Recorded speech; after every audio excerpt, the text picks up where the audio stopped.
어젯밤 두 차례 강한 지진으로 경남에서도 대혼란이 빚어졌습니다. 인명피해는 없었지만 재산 피해 18건이 신고됐습니다. 이번 지진은 양산 단층에서 발생한 것으로 경남이 지진의 안전지대가 아니란 우려가 크지만 공공기관과 학교의 내진 설계는 낮은 수준입니다. 추석 연휴가 시작되면서 역과 터미널, 시장은 붐비는 모습을 보였습니다.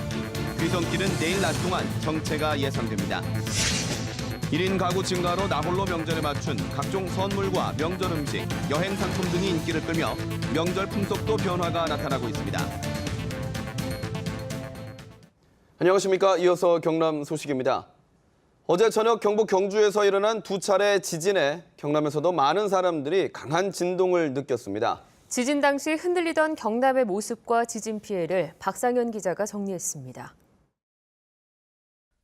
통영 원문 고개에 설치된 CCTV. 평온해 보이던 화면이 갑자기 흔들립니다. 경주에서 일어난 지진이 경남에도 전달된 순간입니다. 창원 도심의 골목길 CCTV 화면도 흔들리더니 상점에 있던 사람들이 하나둘 바깥으로 뛰어나옵니다. 학교에서 야간 자율학습을 하던 학생들도, 학원 수업을 받던 학생들도 바깥으로 쏟아져 나왔습니다. 보금자리에서 평온한 저녁을 보내던 주민들도 놀란 가슴을 안고 대피했습니다. 두 번째는 화장실에 앉아 있다가 창문 소리가 너무 놀래가지고 어떻게 뛰쳐나온지도 몰라요, 지금. 경남엔 지진으로 인한 인명피해는 없었고 재산 피해만 18건이 접수됐습니다. 김해의 한 쇼핑몰 식당에서는 천장이 내려앉고 스프링클러 배관이 터지면서 손님과 상인 150여 명이 긴급 대피하고 현장이 통제되기도 했습니다. 손님들 다 밖에 뛰쳐나가고 뛰쳐나갔죠. 부엌에서 설거지하다가 막 뛰쳐나갔어요.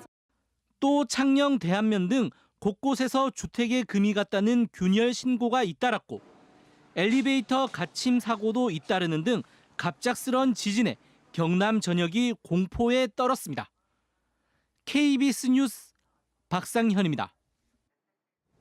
이번 지진은 포항에서 창원으로 이어지는 양산 단층에서 발생한 것으로 분석됐는데요. 경남도 지진의 진원지가 될 수 있다는 우려가 커지면서 이제는 경남을 지진 안전지대라고 부를 수 없게 됐습니다. 보도에 손은혁 기자입니다. 대학 도서관에서 공부하던 사람들이 황급히 대피합니다. 연이어 느껴진 지진에 놀란 가슴을 쓸어내렸습니다. 두 번째부터는 창문이 조금씩 흔들리기 시작하더라고요. 그래가지고 이제 사람들도 나가고 하니까 나가야 되겠다 싶어가지고. 경주 진앙지에서 7-80km 떨어진 창원의 진도는 5 정도였습니다. 지진이 발생한 곳은 양산 단층, 경북 포항 부근에서 창원까지 이어지는 단층대입니다. 이 밖에도 밀양 단층, 자인 단층 등 대규모 단층이 경남 주변에 6개 있습니다. 지난 1936년 발생한 진도 5.1 규모의 지리산 쌍계사 지진처럼 경남이 진원지가 될 가능성도 배제할 수 없다는 겁니다. 비슷한 그 메커니즘에 의해서 형성됐다고 생각하는 거예요. 양산 단층의 형성 방식하고 비슷해요. 그래서 그런 단층들도 다 조건만 맞으면은 지진을 발생시키면서 미끌릴 수가 있다. 하지만 이에 대한 조사는 제대로 이루어지지 않고 있습니다. 지진 여파로 원자력 발전소에 대한 우려의 목소리도 커졌습니다. 작은 규모의 지진에 계속 그걸 맞게 되면 이 원진이 데미지를 계속 안고 있는 겁니다.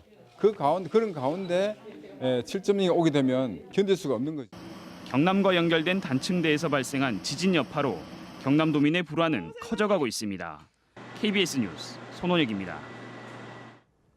경남에서도 지진 피해가 잇따르면서 내진 설계에 대한 관심이 높아지고 있습니다. 하지만 도내 학교와 공공업무시설 10채 가운데 2채만 내진 설계가 돼 있고 지진의 2차 피해에 대한 대비도 허술한 것으로 나타났습니다. 이어서 이대환 기자입니다.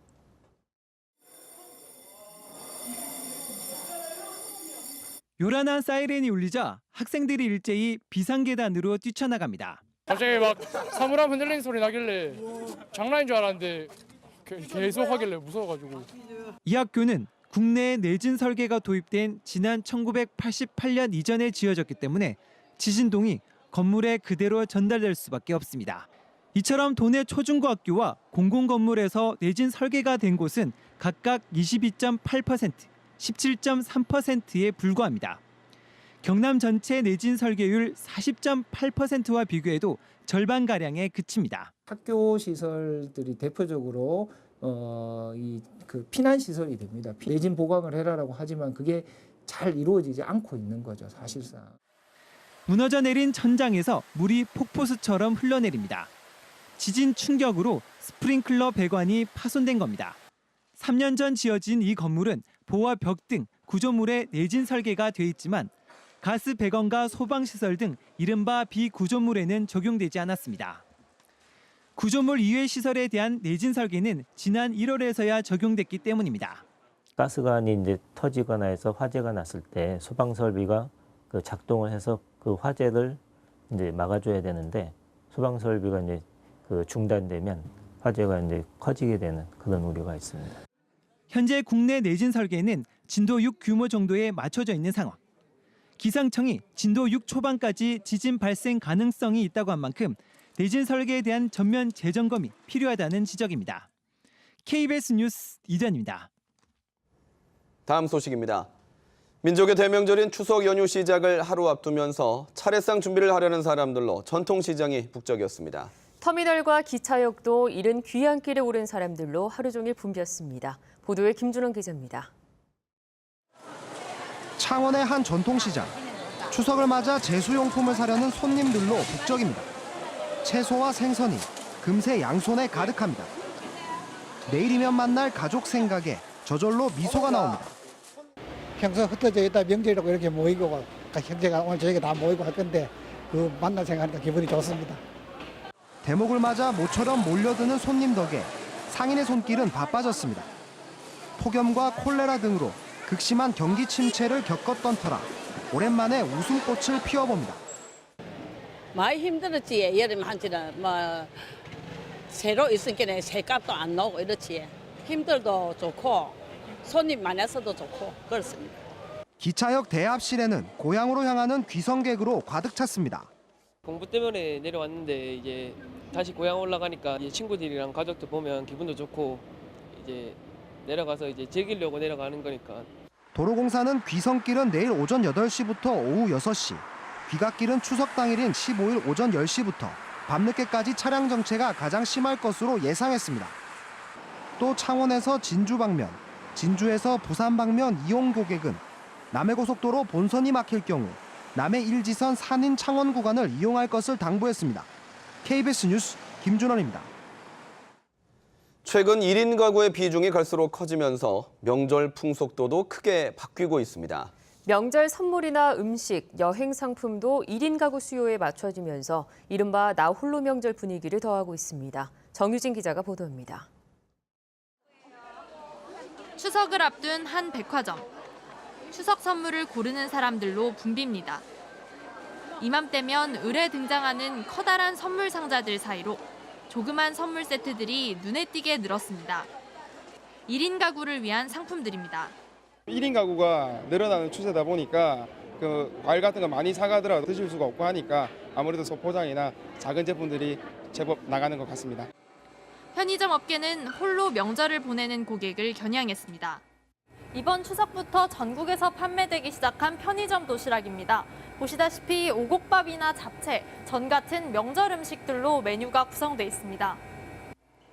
명절용 도시락은 지난 설 매출이 50% 가까이 늘자 수도권 중심의 판로를 전국으로 넓혔습니다. 아무래도 음식점들이 명절에 쉬니까요. 도시락을 많이 찾으시는데 이 도시락의 경우 명절 분위기가 많이 나니까 찾는 것 같습니다. 여행업계도 분위기는 마찬가지. 한 여행업체는 지난해 나홀로 여행 고객이 2014년에 비해 70% 이상 증가한 가운데 상당수는 명절 연휴 이용자라고 밝혔습니다. 1인 가구는 이미 4가구 중 1가구로 늘어난 상태. 이를 겨냥한 상품들이 속속 등장하면서 명절 풍경마저 달라지고 있습니다. KBS 뉴스 정유진입니다.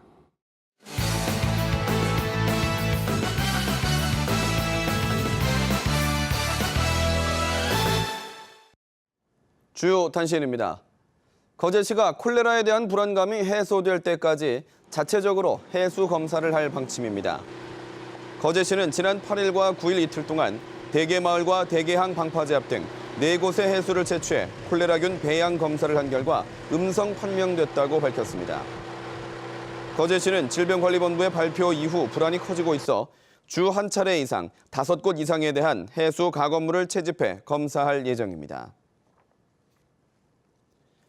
콜레라 파동을 겪고 있는 경남 지역 수산 관련 소상공인에게 경영자금이 특별 지원됩니다. 경상남도와 경남신용보증재단은 수산물 관련 소상공인에게 경영안정자금 200억 원을 특례로 지원합니다.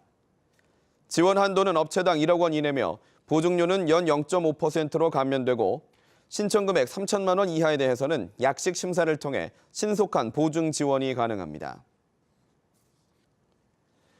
조선업 구조조정 등 경기 불황으로 경남의 실업률이 올 들어 3%대의 높은 수치를 기록하고 있습니다. 통계청의 8월 고용 동향에 따르면 경남의 실업률은 3.7%로 지난해 8월보다 1.6% 올랐고 지난 1월 3.1%를 기록한 이후 3%대 중후반을 유지하고 있다고 밝혔습니다. 또 경남의 제조업 취업자 수도 지난해에 비해 2만 4천 명이 감소했습니다. 김해 서부경찰서는 강아지를 상습적으로 학대한 혐의로 45살 백모 씨를 불구속 입건했습니다. 백 씨는 지난해 10월부터 지난 5월까지 자신이 운영하는 공장에서 강아지 2마리가 말을 듣지 않는다며 거의 매일 때리거나 걷어차는 등 동물을 학대한 혐의를 받고 있습니다. 한편 경찰은 백 씨의 동물 학대 영상 관련 허위 사실을 유포한 혐의로 44살 조모 씨도 불구속 입건했습니다. 경남 지역 소비자들이 전통시장보다 대형마트를 선호하는 것으로 조사됐습니다. 윤한홍 새누리당 국회의원은 소상공인시장진흥재단이 최근 경남도민 300명을 대상으로 면접 조사를 한 결과 그같이 나왔다고 밝혔습니다. 경남 소식이었습니다.